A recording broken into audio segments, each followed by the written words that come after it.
అనారోగ్యం, ఉద్యోగం, వ్యాపారం అప్పులతో బాధపడుతున్నారా? వెంటనే జేకేఆర్ గురువు గారికి కాల్ చేసి ఈ వెబినార్ లో జాయిన్ అవ్వండి. హాయ్ హలో నమస్తే, welcome back to Suman TV. ప్రస్తుతం మనతో పాటు ఉన్నారు legendary award winner and analyst, TEDx speaker doctor Nandi Rameshwar Rao గారు. సార్తో మాట్లాడదాం. నమస్తే సార్. నమస్తే సార్, హైదరాబాద్ లో రెంటల్ హౌసెస్, ఇల్లు అద్దెకి తీసుకోవాలి అంటే ఒక సామాన్యుడికి చాలా కష్టం అయిపోతుంది. కష్టం అంటే వచ్చిన జీతంలో సగం జీతం రెంట్కి పెట్టాల్సి వస్తుంది, ఏరియాని బట్టి రెంట్లు.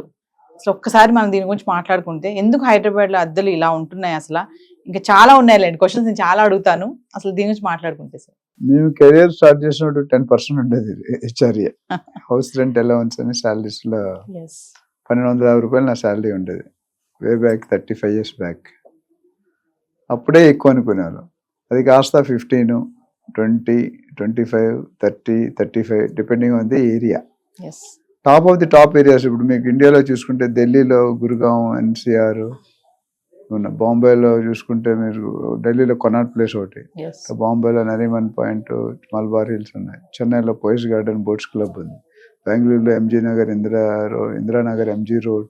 అట్లా హైదరాబాద్లో చూసుకుంటే బంజారాహిల్స్, జూబ్లీ హిల్స్, లేటెస్ట్గా కోకాపేట్, వైజాగ్లో చూసుకుంటే ఎంఈపీ కాలనీ, విజయవాడలో చూసుకుంటే లబ్బిపేట, 1 టౌన్ రోడ్డు, గుంటూరులో నాచ్ సెంటర్, ఇట్లా బ్రాడీపేట, రెండల్ రోడ్. ఇవన్నీ కూడా నేను తిరిగాను కాబట్టి నాకు ఏరియా వైజ్ డిస్ట్రిక్ట్ వైజ్ తెలుసు. అన్నీ కూడా మనం అనుకున్నట్టు లేవు. ఎందుకంటే రియల్ ఎస్టేట్ అనేది తారుమారు అవుతుంది. ఎందుకంటే అనుకోని విధంగా రేట్లు పెరిగిపోతున్నాయి. కొనాలన్నా, రెంట్కి తీసుకోవాలన్నా. ఇప్పుడు చాలామంది 100కి 90% ఇల్లు కొనుక్కొని ఉండే కెపాసిటీ లేదు. ఎందుకంటే ఇప్పుడున్న శాలరీస్, ఏ ఫ్యామిలీ అయినా వైఫ్ హస్బెండ్ వర్క్ చేసినా సరే సరిపోవట్లేదు. అప్పటికి కూడా కాంప్రమైజ్. నేను చాలాసార్లు మనం జనరల్ బిజినెస్ టాపిక్లో చెప్తాను. చాలా మంది ఏం చేస్తారంటే ఖర్చులు ఇన్ని పెడతారు, ఆదాయం ఎంత ఉంటుంది. అప్పుడు ఏం చేయాలి? 2 మార్గాలు ఉన్నాయి. ఒకటి, ఖర్చులు తగ్గించుకొని కాంప్రమైజ్ అవ్వాలి. రెండోది, ఆదాయం పెంచుకోవాలి. ఆదాయం పెంచుకుంటే ఖర్చులు హ్యాపీగా పెట్టుకోవాలి. మోస్ట్ ఆఫ్ ది టైం ఏంటంటే కంఫర్ట్ జోన్లో ఉండడానికి ట్రై చేస్తున్నారు పబ్లిక్. అంటే ఖర్చులు పెంచుకుంటే ఆదాయం తగ్గిపోతుంది, ఆదాయం పెంచుకుంటే ఆదాయం తగ్గించుకుంటున్నారు. ఇక్కడ కూడా రెంటల్ ఎందుకు చేస్తారు? రెసిడెన్షియల్కి, కమర్షియల్కి, రెంటల్కి ఒక తేడా ఉంటుంది. రెసిడెన్షియల్లో 2 to 3% అనేది రిటర్న్స్ గత 10-20 సంవత్సరాలుగా చూస్తున్నాం. గత 1-2 yearsగా మాత్రం అనూహ్యంగా మార్పులు వచ్చినాయి. ఎందుకంటే 10 రూపాయలది 100 రూపాయలు అయింది, 100 రూపాయలది 1000 రూపాయలు అయింది.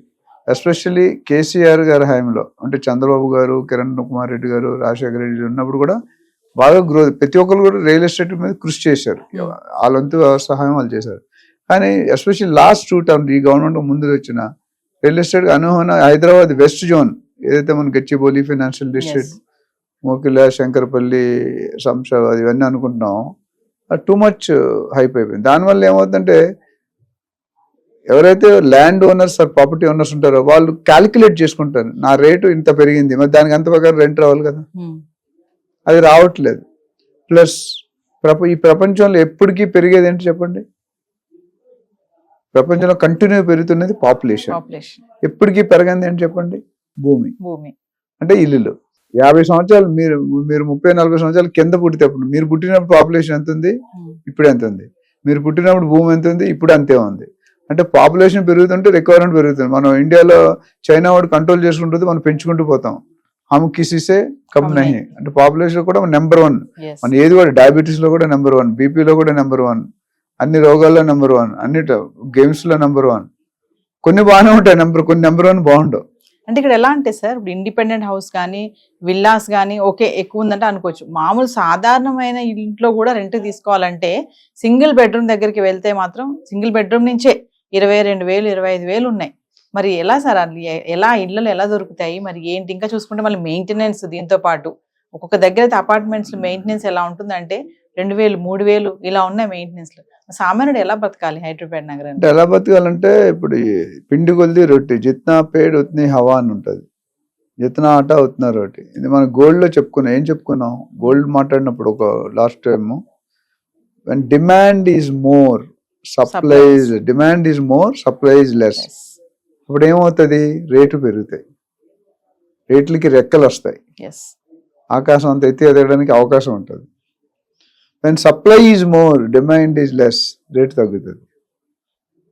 ఇక్కడ ఏమైందంటే ఒక ఇంటికి 10 మంది పోటీ పడుతున్నారు.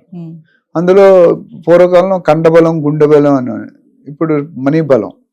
ఎవరు ఎక్కిస్తే ఓనర్ వాళ్ళకి ఇస్తారు.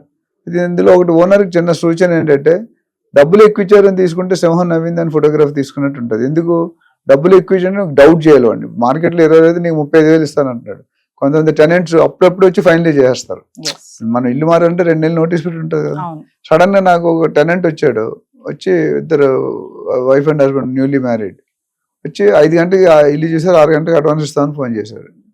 నేను క్యాన్సిల్ చేశాను. తర్వాత కట్ చేస్తే ఆ ఓనర్తో ఉంటే అక్కడ రెంట్ ఎగ్గొట్టేస్తున్నారు ఇక్కడ. ఒకటి అది. సో రెంట్లు తక్కువ అవడానికి కారణం రేట్లు పెరగడం వల్ల ఒకటి రీజన్. రెండో రీజన్ పబ్లిక్ అంటే పాపులేషన్ వలసలు హైదరాబాద్కి ఎక్కువైపోయినాయి. ఎస్పెషల్లీ హైదరాబాద్ మనం ఎన్నోసార్లు చెప్పుకున్నాం, Hyderabad is a global real estate destiny.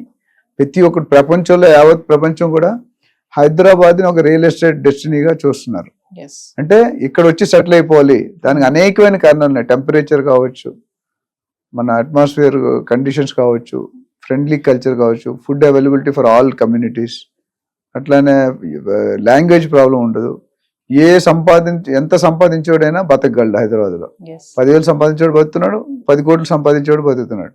So plus మనకి మెయిన్ అడ్వాంటేజ్ ఏంటంటే ఇన్ఫ్రాస్ట్రక్చర్ అంటే ఏంటి? Road connectivity, metro connectivity, rail connectivity, air connectivity, bus connectivity, ఇవన్నీ కూడా వస్తున్నాయి.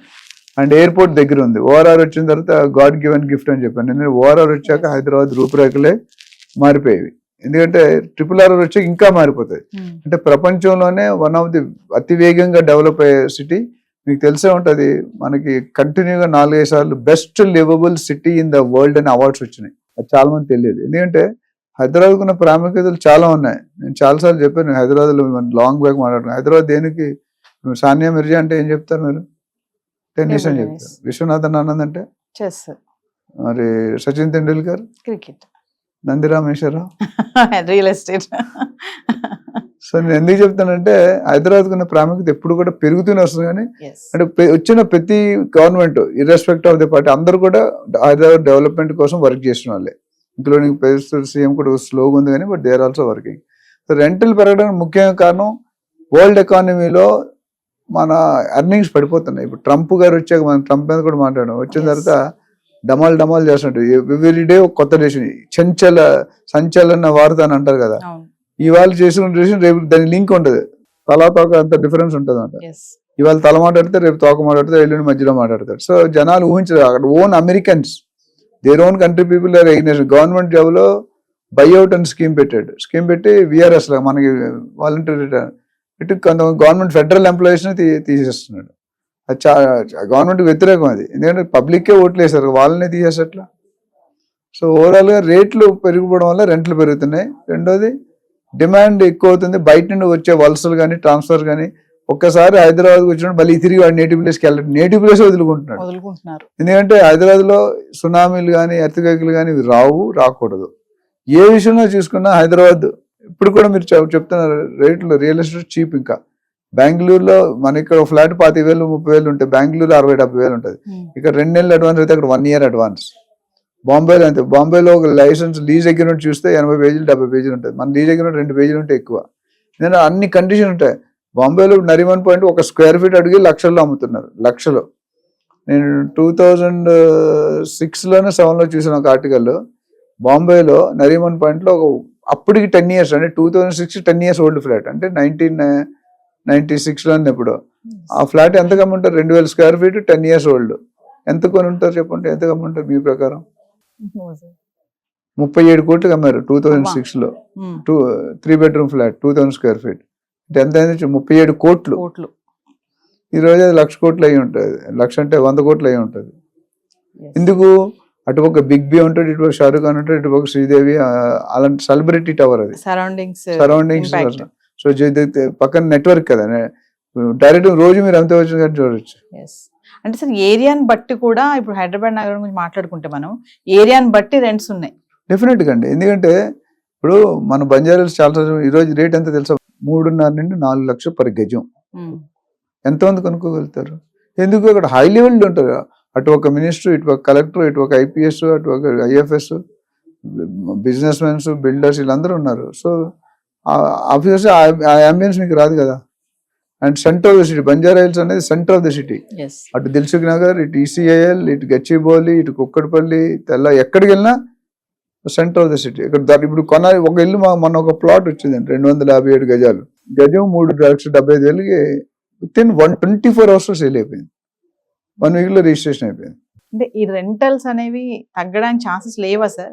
తక్కువ పెరగండి. ఇప్పుడున్న పరిస్థితుల్లో తగ్గే ఛాన్స్ తక్కువ. బట్ రానున్న కోసం ఒకసారి RRR అయిపోయి ల్యాండ్ డెవలప్ సిటీ హెచ్ఎండిఏ పరిధి పెరిగి డిటిసిపి పరిధి పెరిగితే డెఫినెట్ గా ల్యాండ్ యూస్ అవైలబిలిటీ వస్తే కన్స్ట్రక్షన్ ఎక్కువ అవుతాయి.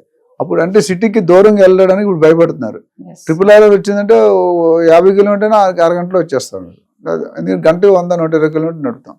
కొద్దిగా టైం పడుతుంది. ఇమీడియట్ అయితే నాకు తెలిసి అంత తగ్గే ఛాన్స్ లేదు. ఎందుకంటే లాస్ట్ 1.5 year లో హైదరాబాద్ లో రియల్ ఎస్టేట్ అనేది అంత చురుగ్గా జరగట్లేదు అనేది వాస్తవం. అప్పుడప్పుడు పికప్ అవుతుంది. గోల్డ్ లాగా ఉంది, అప్పుడప్పుడు పికప్ అయితే ఒకటి లాస్ అయితే ఎవరు అవ్వట్లేదు.